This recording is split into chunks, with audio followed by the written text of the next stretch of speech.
Hey there, hi, welcome to the channel. I am Garrett and thank you for spending some time with me today because in this video, we're talking all about some tricks and tips we can use to make our living rooms more usable, more functional, and more comfortable. Because if you're gonna have that space in your home, I want you to use it. That's the most important thing you can do. And the first trick you can use to actually make sure you use your living room and to make it more comfortable to be in is to use a good layout. You have to decide what you're using that room for most of the time, okay? Like if you're gonna have a party every once in a while and have some people over and entertain, great. But if you're just gonna hang out in there and watch TV and be as a group, as a family, as whoever is there, you wanna cuddle up on the sofa with your dog, we need to make sure it works for that. So what's the layout going to be that makes that work? A lot of people think, what sort of layout is gonna, center around a fireplace or takes in the view? Honestly, those are focal points and their accents and that's great, but maybe just because the design technically should be centered around that doesn't actually mean it has to be, because are you gonna use it? If not, then what's the point? And another thing you can look at doing is using pieces that are a little more convertible. So you can switch up the space if you need to, like a sofa, accent chairs, maybe it's a sectional sofa that we can split into multiple pieces. We can add some pieces to, we can bring in some chairs if we're entertaining and we need more seating. Take some of those design rules and throw them out of the window. If it's a small room, don't be afraid to put the sofa against the wall. Don't be afraid to block off a focal point just because it needs to be there. No, it doesn't have to be. Your living room has to function beautifully and you have to be able to use it. So do what you have to do in order to take advantage of that. Another trick you can use to make your living room more usable is to get the correct style of sofa. If your sofa's uncomfortable for whatever you're using that space for, you're not gonna use it. And that's just the reality. If you have a sofa like the one I'm sitting on now, this is great for in my studio because I can sit on it, I can sit beautifully on it, it's got a tall back on it, it's a little more shallow because this is a smaller space, but I'm not hanging out in here watching TV, laying down, cuddling, having a nap on the sofa. I'm sitting here talking to you. But in my living room, I have a sofa that's extra deep, it's a little lower because that's just what's more comfortable in that space. And yeah, we use it here and there because that's an entertaining space. It's more of a hangout space where we listen to music and lounge.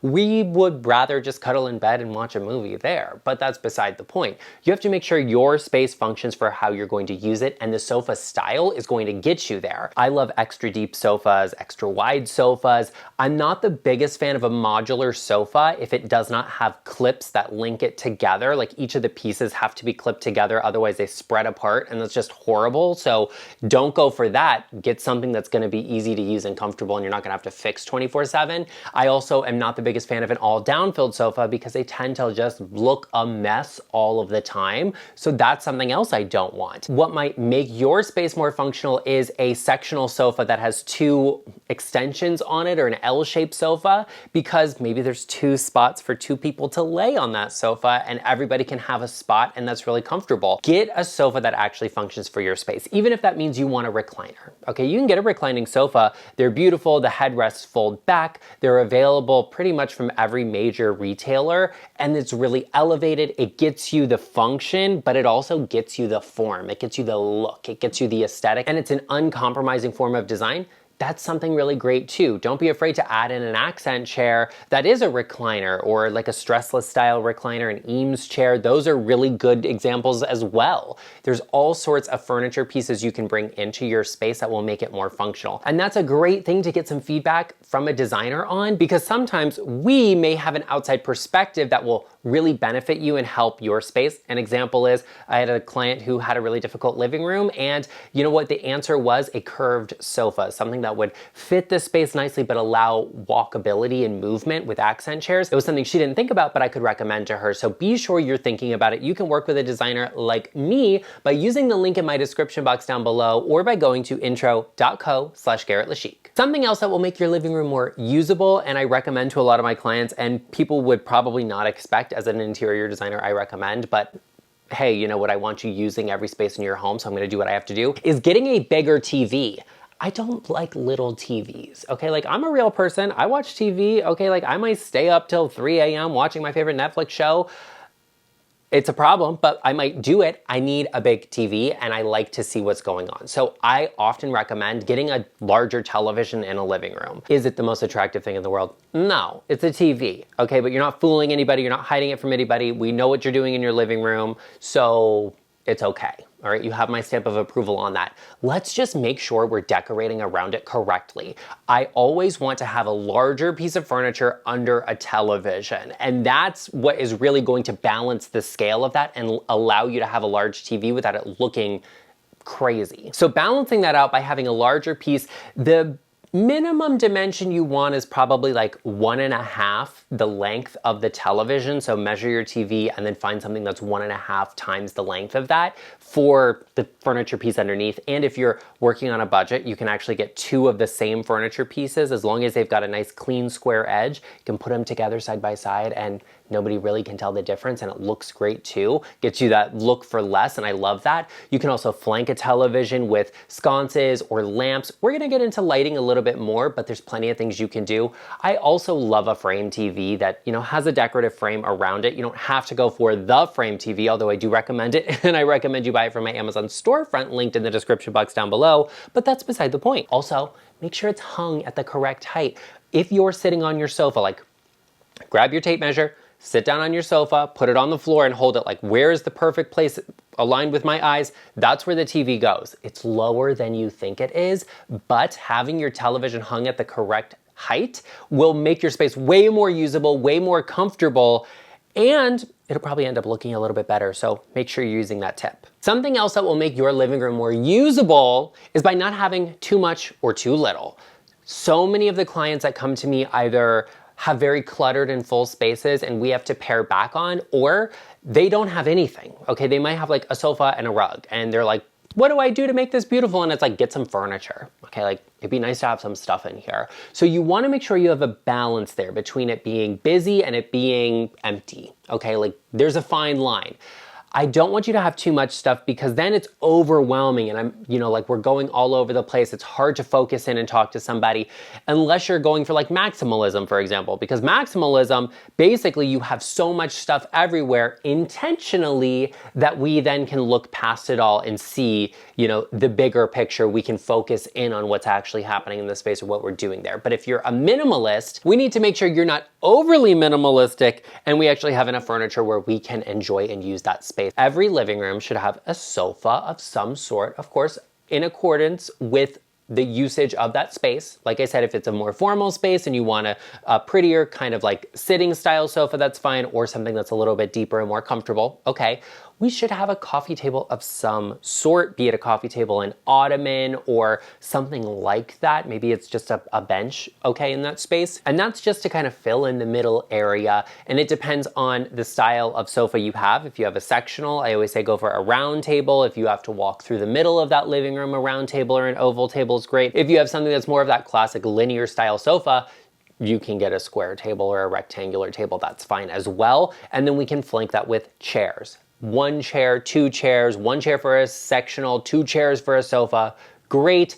And then we need some sort of media storage console behind those chairs to fill that space in. And that's the perfect amount of furniture. You could kind of go without a console if you don't need that. Maybe it's a fireplace there, so we don't need to have something there, but that's a really good starting point. And then if we have, little features or details of the space, if it's oversized and we need more furniture, we can do that, but that's the minimum amount you want to have. So be sure you have enough furniture in the space, but you're not overcrowding things or doing too much either, because then it becomes a busy nightmare and a mess, and nobody wants that. Now, whether your home is big or small, you rent or own, or whatever your style is, be sure you're getting the best design advice, or you're at least getting secondary opinions. And I always offer that here to you twice a week, actually. So be sure you join us by hitting that subscribe button, becoming a part of our GarrettLeChic family as we change the world. We improve lives one home at a time through great design. I feel like there was a rhyme in there and I love that for me. And I would love for you to join us. So be sure you hit that subscribe button. I would also greatly appreciate if everyone watching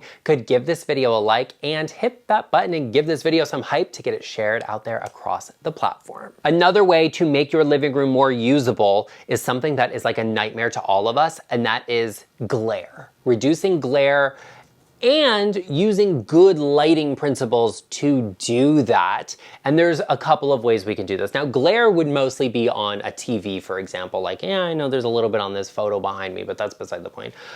It's sometimes you end up with that. Like in this instance, it's just because I'm filming here and the way I'm sitting and the way my lighting is that you see that glare, but that's something, you know, you kind of have to deal with every once in a while. In your home though, there are some best practices we can put into place to reduce that on, let's say, a television, and we can do that through great lighting. Now, like I said, if you have a TV that's big, oversized on the wall, you can add lamps on either side of it or sconces, but we need to make sure that they're either shallow enough that that light is not hitting the front of the television, or they have shades that actually block that off a little bit. So you can actually get shade toppers. They're kind of like light diffusers for the top of a lampshade. They're available on Amazon in my Amazon storefront, linked in the description box down below.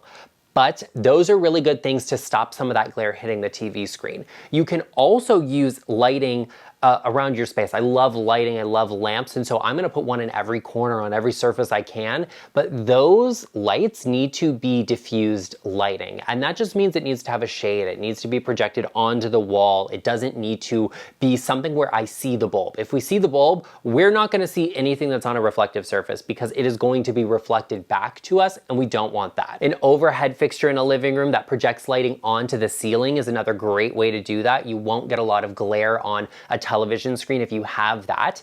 And then we need to address windows and window coverings. You should be using two different types of window treatments when acceptable, okay? Not every window can have two types of window treatments, like having blinds and having drapes. Like sometimes that just doesn't work. So then you only do one, but if you can do two, I recommend it. One on the window drapery, that's more of a wall treatment than a window treatment. That adds to the aesthetic, it adds lines that create a vertical sensibility to the space, and so I like to have that. But blinds are really where you're gonna get a lot of light filtration in a living room. So that's something really important to think about.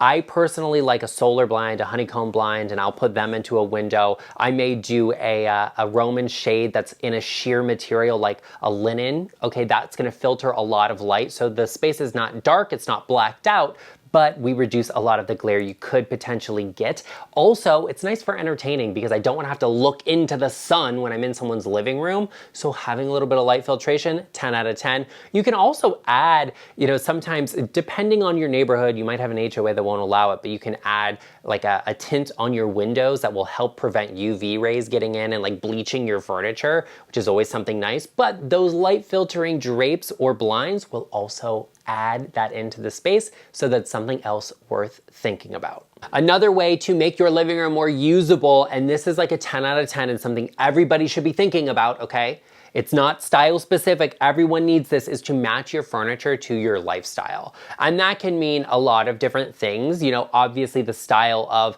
you know, sofa, chair, table, yes, all of that matters. Like you might opt for an ottoman instead of a table because the ottoman has a little storage, and maybe you have kids and you don't want them poking their eyes out.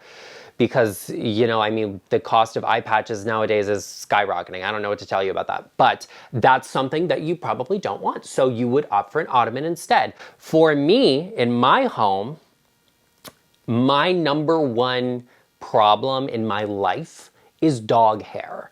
For whatever reason, these little dogs, I don't know how they have any hair. Okay, it's all over the place everywhere. So I'm opting for furniture that won't show that, or it won't get stuck into, that's easier to clean, basically is what I want. So in my living room downstairs, I have a velvet sofa because the dog hair doesn't get into it. It sits on top of it. It's easy to clean up. In the studio here, yes, I do have a white boucle sofa, but we don't hang out on here a lot. Arden's actually asleep on the sofa, like right here in front of me, which is adorable. But you could always opt for a slip-covered sofa. There you go. If you have kids, if you have pets, if maybe you just like to eat on the sofa, I don't know, and you get your little cheese puff covered hands all over it. You could wash it and it would look good. You could opt for performance fabric. Now I like saying that, but in reality, that means you have to go custom on a sofa to get an upgraded fabric. It tends to be more expensive, less accessible to everyone. So maybe that's not the right answer for you, but there will be one out there. Really give your space thought and look at what you have now, or look at your situation and say, what's gonna be the most durable thing for me? What's gonna last the longest? Or what's gonna last me long enough to get past this stage of my life and into one where I don't have to worry about this? example, clients come to me all the time, they have kids, and we say like, just get the affordable IKEA slip covered sofa. They're better than you think they are. They look pretty good. And in 5 years, okay, when you're ready to replace it, you won't have spent an arm and a leg, and we can then opt for something different. This will be functional for you at the time because you can wash the slip cover. Love that. Great. You have the ability to choose those things in your house, and it will make your space more usable. Like I also said, sectionals, right? A lot of them don't have connecting pieces, and so they slide apart. Never in my life would I ever do that, because that is literally horrible. It's horrific. I hate it, and everybody does because they slide apart. But here's a little tip if you have that. I don't want you to buy that. At this day and age, the expectation has to be that companies and brands are doing better than that. So you need to have your standards set and keep them high, okay? That's what you deserve, and that's what you should get. But if you have a sectional that slides apart, zip ties. Zip tie the legs together, and it won't be able to move apart, and there you go. 10 out of 10, love that for you, because it just solved your problems, and you don't have to have clips or brackets or whatever. You have to find furniture pieces that will actually fit your lifestyle. So decorate for your lifestyle, and then, find some of those fine-tuned things like, is the sofa extra deep? Okay, great. You can also find sofas that have storage in them, and that's really good too. You can find chairs that spin around and rotate. You can use moodier color schemes when you're decorating if you have kids. That way you don't have to compromise on the style of the space, but any sort of dirt or messy hands that get on furniture is going to be hidden. Okay, you're not gonna see it, and it's not gonna stain quite as bad, darker furniture is going to be more durable. Same thing goes for a rug. Get an oversized rug, get something a little darker, something that will hide any of the stains or anything that could happen to it, and that's okay. Something a little busier is actually usually better in a highly trafficked area because it hides a lot more of that better, and that's a really good thing to think about.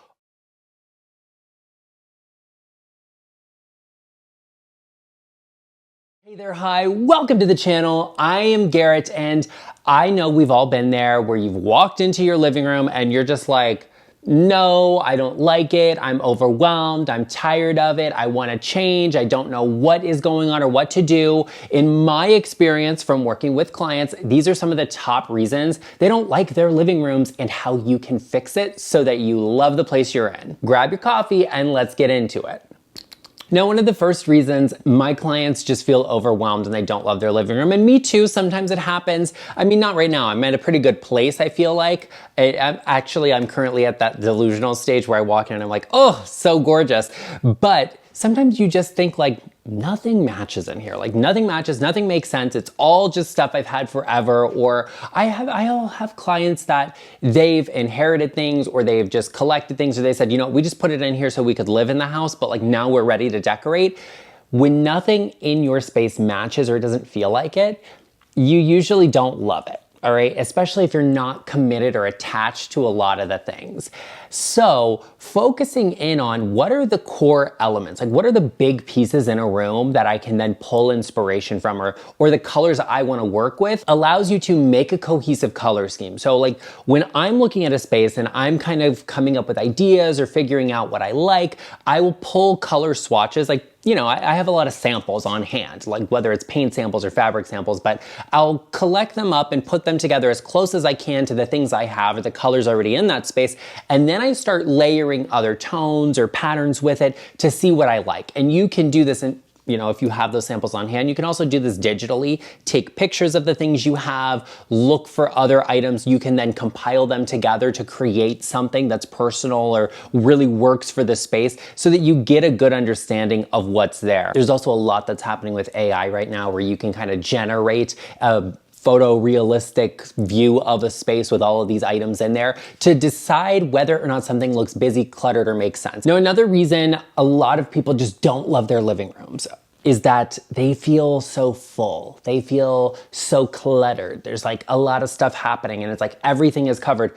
Well, that's because everything is covered. It's because there's either pieces in that room that are just too big, or you just have too many smaller pieces. And I always think that like if you can see more of the floor, if you can see more of your baseboards, if you can see a corner in that room, like a corner of the wall, like you can see the floor there, the room will look and feel bigger. It will feel more empty than it actually is. So if you get furniture that's a little bit taller, has longer legs, and you can see under it more, it's gonna look bigger. Actually, the furniture piece will look smaller, the room will look bigger, and that will lead to a feeling of like spaciousness that sometimes you just don't have. Also, sometimes in a small room, you think, this room is small. I need to have a lot of small things in this room so that the scale of them matches. And it's actually the opposite. In a small room, you wanna have some bigger pieces. So like a big storage piece is better than a lot of little ones because that one big storage piece holds a lot more in one go than all of those small ones do scattered all over the place. Like it just feels a lot busier when you have that. Sometimes you might need to float a piece of furniture and pull it off the wall. A lot of things you can do. It's all about making that room feel bigger and using some tricks to do it. It may also be about the layout. You might have to shift some things around. You may have to change your perspective on how you're using that space or where something is positioned just to make the space feel a little bit bigger. Plus, it's always nice to change things up a little bit to kind of refresh everything and make your home feel kind of brand new, shopping what you already have. Maybe it's from other rooms, or even sometimes I'll recommend to people that like, maybe your dining room is actually your living room and your living room is actually your dining room. Sometimes that works out better for you because maybe one of them has a lot of doors. That's better for a dining room than it is for a living room. Like swapping some spaces around might actually get you more space in less space, and that's always something to think about. And let me tell you what, sometimes you just need a different perspective or somebody to look at a space just to really be honest with you and tell you what's going on that maybe nobody else sees, or come up with a creative solution that you just don't realize will actually work way better for you than anything you've come up with. An interior designer is that person, a designer like me. You could always book a one-on-one virtual consultation with me where you can show me around your home or a space and I can answer some of those difficult questions you might have that'll actually make your home elevated, look beautiful, look exactly how you want it and get you from point A to point B. Sometimes it's a little bit of design advice you need. So book your consultation with me using the link in the description box down below or go to intro.co/GarrettLeChic to book it. And hey, maybe we can have a virtual coffee together and chit chat about what we can do to elevate your home. And you tell them, Art, and sometimes you don't always have to do a gut renovation or get rid of everything to get a space you love. So on top of your home looking full or looking, kind of cluttered, sometimes it just looks really busy. And sometimes it just looks really messy. And you're like, how do I stop it? How do I end this cycle of it always looking busy? It's overwhelming to be in this space because there's just so much going on, or it feels like it. Usually what's happening is that you have either too much contrast or you have too many busy patterns in a space. Or it could also be that you just have too many colors going on. And these are all things that can be addressed by pulling back a little bit. It might be like, hey, instead of that really busy patterned rug, we opt for something that's a gradient or a solid color that can be simple. Instead of using all of these different pillows, like maybe we opt for 2 sets of matching pillows. That way we can create some consistency. I also see all of the time where people just don't have enough grounding colors or elements in their home, where it's like, we need to have that one strong, deep color or rich color that really pulls focus and provides that depth the space needs. But oftentimes I find that people feel their space is too busy because it's just visually too busy. It's not cluttered. There's not physically too many things there. It's just, everything is not layered together in a way that makes sense. Sometimes it's about maybe we need some bigger artwork to tone down that busyness actually. And sometimes it's like maybe your rug is not big enough. Have a look at this space, for example. Strong colors going on with it. We've got interesting mirrored setups on either side of this window, the sofa, and then we have this rug. I would say that the mirrors are a little undersized. If we went with something a little bit bigger in each of those spaces, it would feel a little bit more substantial. Even some large drapery over these windows could be really beautiful. Going a little bit bigger with the rug is another great way we could add a grounding element into this space. And even though we wouldn't really be getting rid of anything, we would actually be adding in more things and larger things. The space would feel less busy because there would be less visual clutter and static happening because we have those grounding elements. Another reason some people are tired of their living rooms is that it's just boring. And sometimes it's not even that it's boring, it's just that you've had the same thing forever and you're just tired of it. You're ready to do something different with it. You're ready to change things up. happens to me too. Actually, as a matter of fact, I'm working on some design plans to update my studio, and then we're converting one of the other rooms in the house into a beautiful study and office for my husband. I'm just tired of it. I'm just ready for like some change. I'm ready for a little update. I want to do something different. I want to level it up and do something more. So what I'm looking at doing is maybe replacing a handful of items, some strategic pieces, switching up the layout a little bit so that I'm doing this, keeping some of the great pieces I have that I love, and I'm also enhancing the floor plan of that room to maybe even have more furniture, more artwork, so that it just feels a little bit different and more curated. Same thing goes for my husband's office. Right now it's a utility room that we just like make use of for whatever reasons, but we're gonna go moody with it. We're gonna do something handsome and rich and interesting in that space because we're just bored of what's there now and we can create more function. In your living room, you might switch up your layout. You might move around some pieces. Maybe you sell some things, do a new slip cover for your sofa, or change out all of the accessories. New rug, new pillows on the sofa, like those little things. It's not as big of a pill to swallow, right? It's not like I'm replacing my sofa that I spent all of this money on and it's so expensive. Like I can do a little something and really elevate and change it up and make it look really great and interesting. I'm all about Facebook Marketplace. I'm all about resale, consignment stores. I love them because like I can buy some nice things there, but I can also sell some nice things there. Those are great places to look. And hunt online. My Amazon storefront is a great resource if you're looking to update your home. So be sure you check out the link to it in the description box down below. If you're bored of your space, sometimes you think about a color, sometimes it's just about rotating artwork around. That can be interesting too. Figure out a way to just change it up a little bit, mix things up a little bit, re-accessorize, pull every small thing out of the room, and then say like, okay, I'm not gonna put anything back where it was. I wanna do everything completely differently, like, but I wanna use all of the same pieces. And you may hate it, okay? It might not look good, but you may love it at the same time, or you may gain a new appreciation for what you had before, which I also think is very interesting. And actually, something interesting, I'll share it with you, not sponsored. One of my favorite places and where I go in town is called the Purple Chandelier. It's like Lynn's World, the Purple Chandelier. It's a really cool place and I've actually sold pieces there. If you remember, if you've been watching for a while, I had these cream Chesterfield sofas. I used to film on them all of the time. And I love them, but they were from our previous home. They were just a little too big for this house. I needed more clearance to walk through this room. So I sold them there and a subscriber actually purchased them for her place, which was really interesting. So I'll take things and I'll sell them there. And I also am a pretty big shopper there too. So like if I'm driving by, I'll always pop in just to see what's up and going on there. Find a place like that near you though. That feels like just interesting pieces that people are rotating through or getting rid of, letting go of, or buying. That's always really interesting to do in my opinion. That and Facebook Marketplace are some of my favorite places to shop for home decor, furnishings. I just like that. I like things that pique my interest and are unique. Now, another reason you might just be a little over your living room, you're tired of it, you're ready to change it up, or you don't know what's going on is because it looks empty. It just looks a little empty. And what's there to say about that other than get some more things? Not necessarily. Sometimes your living room looks empty because it's bigger than you think it is. You know, size is relative. It's a matter of perspective. Like for what is small to me might be big to you, and what's big to you might be small to me in terms of, you know, homes and sizes and things. So if you think your living room is smaller than it is, and you're using some of these tricks that it's like making your living room look bigger, right? You're using pieces of furniture that are taller, there's more open legs, you know, some of those things, or you're pushing furniture against a wall, sometimes it'll just look like ginormous. They'll look empty and completely like, you know, like there's way too much space here because maybe you're just used to something that's a larger space, but now you're in something that's smaller, but it's not as small as you think it is. Sometimes you have to go with pieces of furniture that are a little bulkier. Sometimes you have to float a furniture arrangement in your space. Sometimes you just have to add a little bit more in terms of layering into the space, or maybe get a larger rug. I see living rooms all of the time where it's like, I have a sofa in the living room and it's against this wall and there's like nothing else other than a TV. And it's like, okay,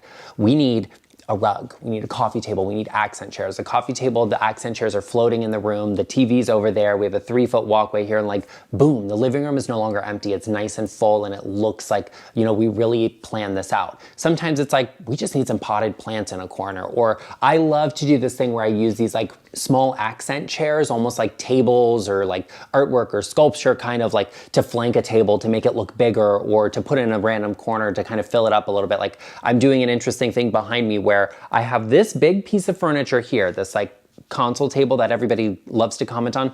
But over here, I have a baby grand piano that's out of frame. You can't see it. So I have this weird dead space between the piano and the fireplace that I don't have on this side. So I have this gold accent chair here, and you may not be able to see it. It's a Victorian blanket rack, like a quilt rack, like actually it's a blanket warmer. You'd put it in front of the fireplace, but beside the point. I'm creating balance and I'm filling that empty space in by using a little accent like that to make it feel a little heavier in that empty spot where I don't have that over here. You can do those little tricks in your home to create that sense of balance or to fill up an empty space that's a little negative. And a lot of these like furniture and home decor stores or whatever, they have like little programs where you can kind of envision something in your space. Those are always really nice to use if you're really stuck and struggling. Or like I said before, just work with a designer. You could also take a moment and hit that subscribe button and join us, because we post at least two videos every week, all about interior design and how to elevate your home and just make it more beautiful. And I love to hang out with all of you and we get to have a little chit chat together and have our little coffee, although mine has gone cold by now. You know, that's interesting. If it's iced coffee, it's good, but if it's just cold coffee that was hot and it's like sitting in a cup for too long, it's like, not for me. Yeah. You see what I mean? Very sensible information. Hit that subscribe button and join us. Become a part of our LeChic family, because we would love to have you here and we'd love to hang out with you too. One of the biggest talking points I have with clients is like, they just don't know where to put their televisions. They don't know where to put them. And there's one big reason for this, and we'll kind of get into it. I have the same issue in my house, where I live in a vintage home. My house was built in the 1960s and I absolutely love it. It's a great home, well built, love it. But televisions were not the same as they are now, right? Like, let's be real about it. You know, originally they were like a furniture piece. They would just sit in a corner, or you would pull it out or watch it or whatever. And then it got to be these like big bulky ones with the big backs that people like to built in. So you see a lot of drywall niches and just weird things like that. Where do you put a TV? Like, what do you do with it in your space? And that's the big question. And usually it ends up being like, you walk into the room and there's a giant TV on the wall there. Or like, people will put them above their fireplaces because there's not a really intentional spot for a television to be. I always recommend a few things. Number one, I love a mounted TV. If you can mount your television on the wall, I say absolutely do it. Get it off of that piece of furniture, just because it just feels more intentional. It's a little more built in. I love a frame TV or a TV with a frame. They're great. They look good. Even though I know it's a TV, everybody knows it's a TV, at least it's like trying to be a little bit more enhanced, right? I appreciate the effort. The other thing I'll always say is I don't like to see a TV when I first walk into a space. So I don't want to walk into your living room and like see the beautiful focal point fireplace with a TV above it. It's just not my favorite thing in the world. Sometimes you have to do it, and it's okay. I love a TV that has a movable television mount, so we can kind of pull it out, we can adjust it up and down, we can swing it around. Having that adjustability definitely makes things easier to use. But one of my favorite recommendations to make for clients is actually putting their televisions on an easel. I recently met with a great couple who did a wonderful renovation on their home. I mean, like, I was stunned. It was gorgeous. And they were like, we need help with this living room. Like, we don't know what to do. Like, where does the TV go? Like, what do we do with this? And that was the solution, okay? It was like, you need to put the TV on an easel, because none of this room is designed for a flat screen television. That is, you know, it's like, it's not designed for a TV at all. Like, that's just not how it was built. And we're talking about a house from like the late 80s, early 90s or something. Like, it's not even an old house. So they're just not designed for modern living, even though they're not old homes. And that's just what you see sometimes. So I love a TV on an easel if we can do that. And basically you can buy these like honestly, there's some in my Amazon storefront you should check out. They will be stationary, they will be rolling, you can find interesting designs on their bases, or you could even source an older, like an actual artist easel, a wooden easel that maybe has been used and has some of those paint smudges on it, feels authentic, it has some age on it. I love that too. You could get an easel that's, you know, brand new and unfinished and then stain it to match your home and your decor. I think that's a really good idea as well. Lots of things you can do. And remember, if it's like a wooden easel, you can just mount a TV to it. Like, get a TV mount the TV on the easel, like boom, it's done, it's there.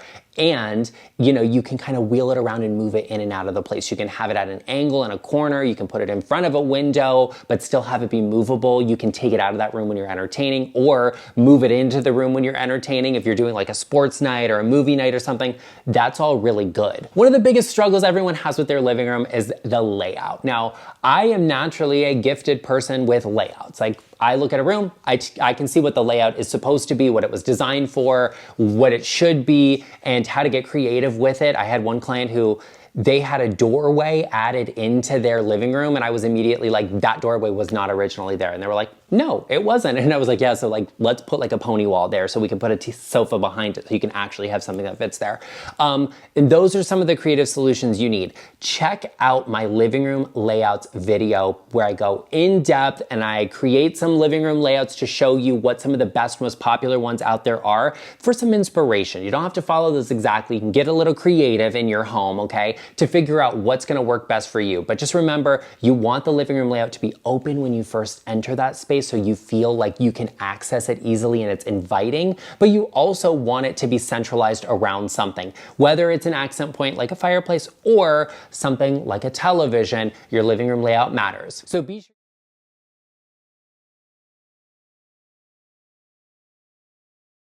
Hi, welcome to the channel. I am Garrett, and in this video, we're talking all about some things that I really don't think you need to spend your money on when it comes to decorating your living room. You all know I am a decorator, an actual decorator. I work with clients and I offer my services virtually. You can book that in the description box down below, beside the point. But these are some of the things I noticed that they either don't need to spend a lot of money on, they're not interested in that, or it doesn't fit most people's lifestyle. And the first thing we have to talk about, something that I don't think you need to waste your money on, are certain rugs. Now, I think a rug makes a big deal in a room, and most people agree with that and they really like it. Some people want to see their beautiful floors. If they've just had them redone, they want to see that, and that's cool. But I'm talking about expensive rugs. I'm talking about delicate materials.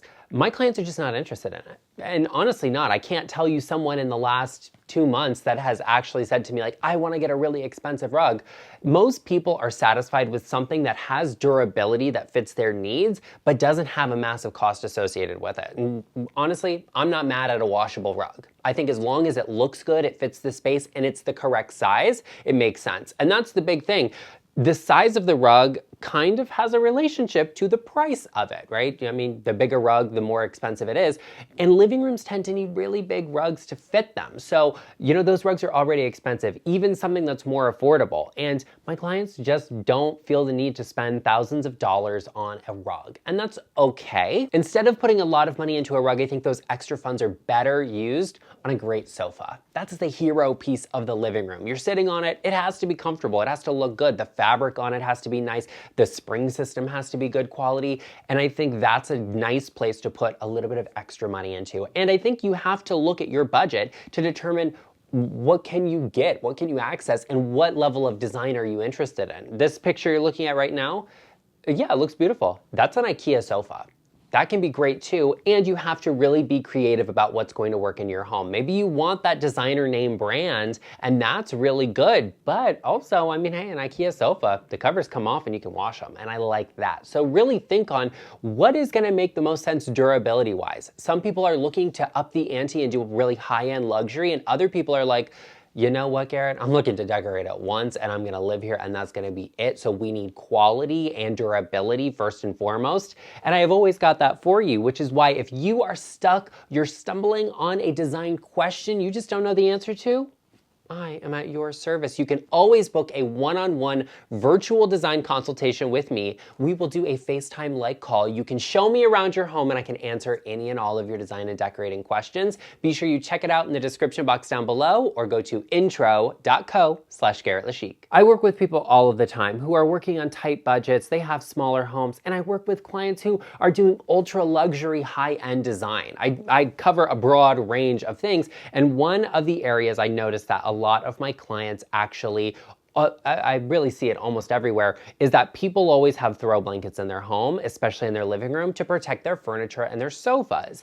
And I think that's a really great thing, but I don't think that's something you have to spend a lot of money on. And just about every year, I get someone who comments and says, Garrett, what's a really great throw blanket at this price point to give as a luxury gift? I don't like that. Actually, I really don't like that, because for most of the people I see, they're always gonna have a blanket on their sofa protecting the cushions and covers. I mean, look, little Arden is right here on the sofa with me because dogs just like to lay on furniture. Okay, this is his house also, and he has to be comfortable here. So I'm gonna put something that protects the sofas in specific areas. Like my sofa in my living room, yeah, there's a throw blanket there, but in here there doesn't need to be one because we don't hang out in here that often. I'm gonna let you go back to your nap. That's very cute. If you're looking for that high-end luxury throw blanket, I say, you know, do you, go for it. Put it somewhere that it's not gonna get a lot of use, because something that is a delicate material like wool or cashmere doesn't have that many washes in it where it will stand up and last. If I'm at a Home Goods or if I'm at the grocery store and I see something I like that fits my needs and, you know, is a color scheme I like, good, I'll get it, great. You know, throw it on top of the dog's bed for them to lay on and it's cute. Like, that's something great to do for the holiday season. You know, get that little like color scheme going in all of the areas. I love it. But I want something that is actually just really accessible and really easy to clean, because when people come over, I'll take it off the sofa and they'll never know it was there. And instead of that, I would focus on really great pillow inserts, or cushion inserts for that matter, because that adds to the actual comfort on your sofa and your chairs.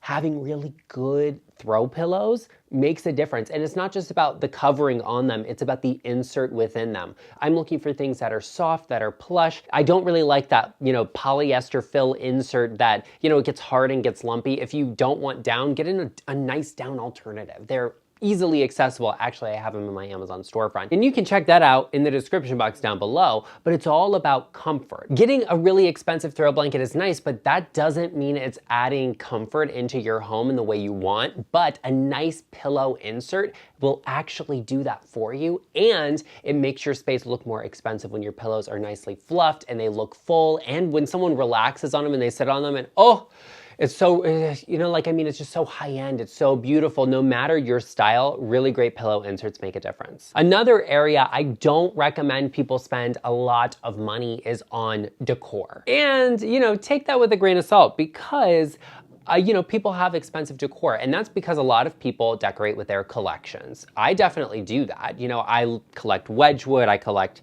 crystal, I collect silver, and these are all things that, you know, work really functionally for decor in my home, but they have meaning to me. There's a history, a story behind that, and I love it. It's not just something I saw sitting on the shelf at some home decor store and was like, yeah, okay, that's fine, I'll take it. You know, there's a little bit of meaning there, and you can justify spending a bit more money on those things, but when it comes to just decor, pure and simple decor, you know, a vase. No, I'm not spending a lot of money on a vase. I would rather go and get the $5 vase from, you know, the Walmart, the Target, the Home Goods, than get something that's like incredibly expensive, or, you know, I'm not gonna spend like $60 on a glass vase. Doesn't make sense to me, because why would I? I'd rather get a vintage crystal vase that I can get cheaper at a thrift store or even a yard sale, or on, I'm a big eBay shopper. I love getting decor on eBay or collectibles on eBay. So I'll get it from there. So much more affordable and better quality and vintage, which I love even more. I don't think you have to spend a lot of money on decor. Instead of spending that money on everyday decor items, I would rather see you put a little bit of extra money into artwork.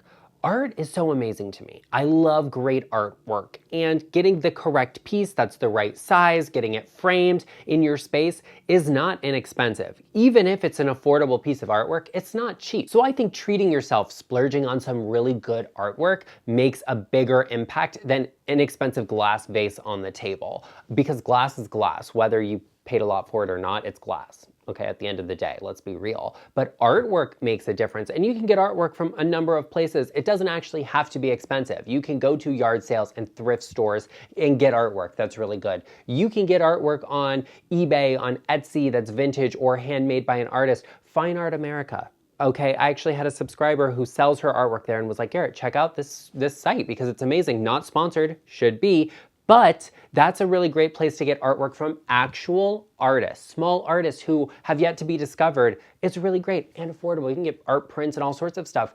put the money into artwork because it makes a big deal. And having the right size artwork makes an even bigger impact in your home, because when that scale is balanced correctly, it makes a space look beautiful and luxurious and expensive. And you don't need all of the extra clutter that's going on with that like basically useless decor. We can get things that are actually meaningful and have a bigger impact, and maybe you'll actually spend less, and I think that's great. Speaking of things I would rather see you subscribed and joining us and a part of our LeChic family than not being a part of it, because we post 2 videos a week here. So join us. We are almost at our 100,000 subscriber goal, and we would love to have you as a part of our LeChic family. So be sure you hit that subscribe button, and I would greatly appreciate it if everyone watching could give this video a like. Okay, now that you've taken the moment to hit the subscribe button, let's talk about the next thing that I don't think you need to spend a lot of money on in your home, in your living room, because I don't think it makes the biggest impact, and that's designer fabrics.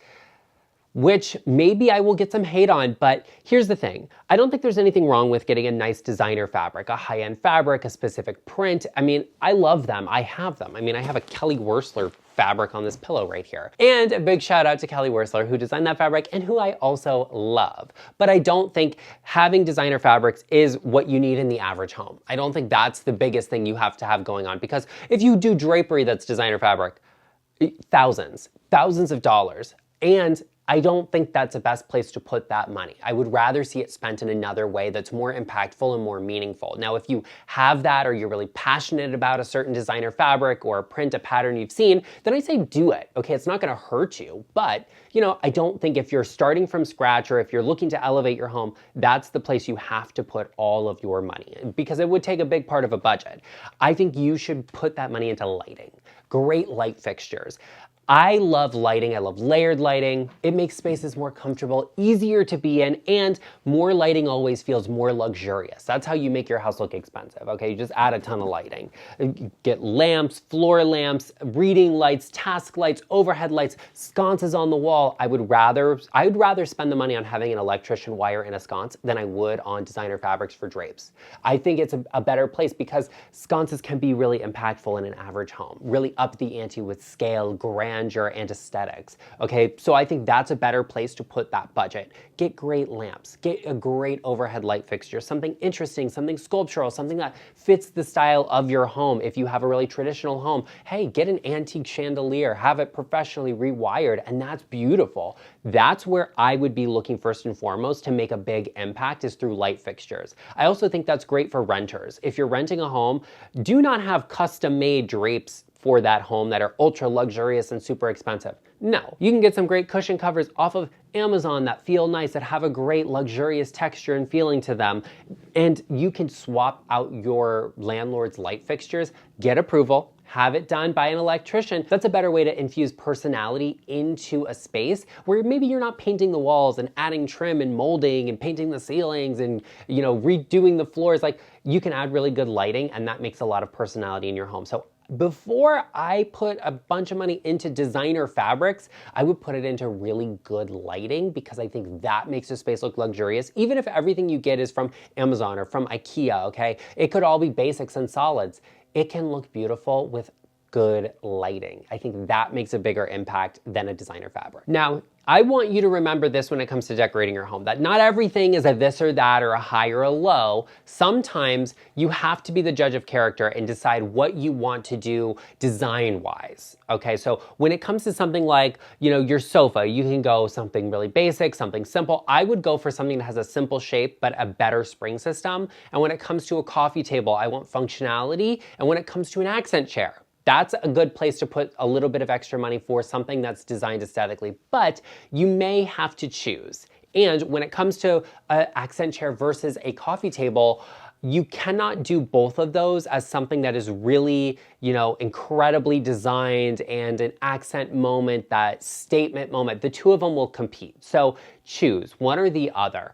If you get a really great, expensive, beautiful, highly designed accent chair, get a simple coffee table. Don't put a ton of money into that coffee table, because it's gonna compete and fight with that accent chair. But the opposite is also true. If you get a really great high-end coffee table that's beautiful, that's gorgeous, that's statement-like, Why are we competing with it? We're distracting from that by an accent chair. And this is an area where I want both of those things to be high quality. I want them to both be nice and good quality. I want them to have durability and be long lasting, but one should not compete with the other. So let's think about what are we doing in terms of the overall design, and then how can we make that work? Which of those two should be a statement or a standout moment? And if you're into minimalism, let's say, let's not get a really bold statement coffee table. Let's get some really great materials that'll stand out and then do an accent chair in a more muted, minimal way. And the opposite is also true. If you have a more traditional style, or you're just looking to,